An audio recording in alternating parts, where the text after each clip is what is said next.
Així començàvem avui fa 40 anys. Això és Telenotícies de TV3. Bona nit.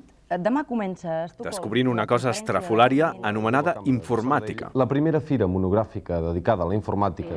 Tot això ofereix l'atractiu suficient per localitzar... Que de seguida vam fer servir per explicar accidents de trànsit I anava cap a Artesa de Segre, va envair el carril contrari i va xocar frontalment. i per fer els mapes del temps més avantguardistes de la televisió. Demà dissabte hi haurà un predomini ja del temps més assolellat. Vam canviar de logotip, de plató i de presentadors. Hola, bon dia. La Junta de Seguretat del País Basc. I ens vam instal·lar a Sant Joan d'Espí.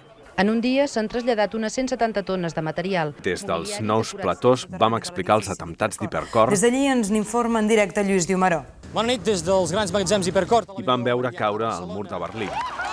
Milers de ciutadans berlinesos han celebrat aquesta nit amb eufòria l'anunci del portaveu. Des de Tarragona, Girona, Lleida i Barcelona vam començar a fer el Telenotícies Comarques. Bon dia. 14 manifestants detinguts, 8 de ferits i 16 policies contusionats. Durant aquestes 4 dècades hem esperat que comencés el TN davant de molts rellotges diferents.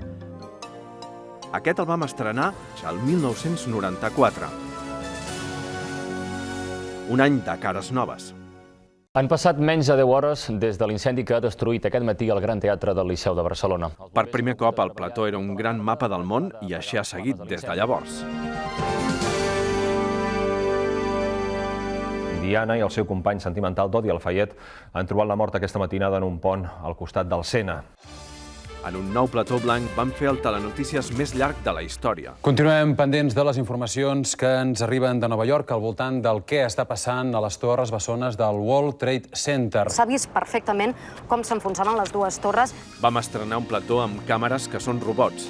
Bona tarda, que la situació econòmica en general... I els nostres presentadors van ser els primers a posar-se drets. Bona tarda. Espanya s'ha convertit en el tercer país del món que aprova una llei que permet els matrimonis homosexuals. Ara fa 10 anys vam arrencar una nova era. El PSC suspèn cautelarment... Una era de realitat virtual, de tecnologia frenètica i de periodisme de servei públic, com ha estat sempre des de fa 40 anys. Molt bona nit. Bona nit i fins demà, que és Sant Antoni. No oblidin de felicitar les persones que demà celebren el seu sant.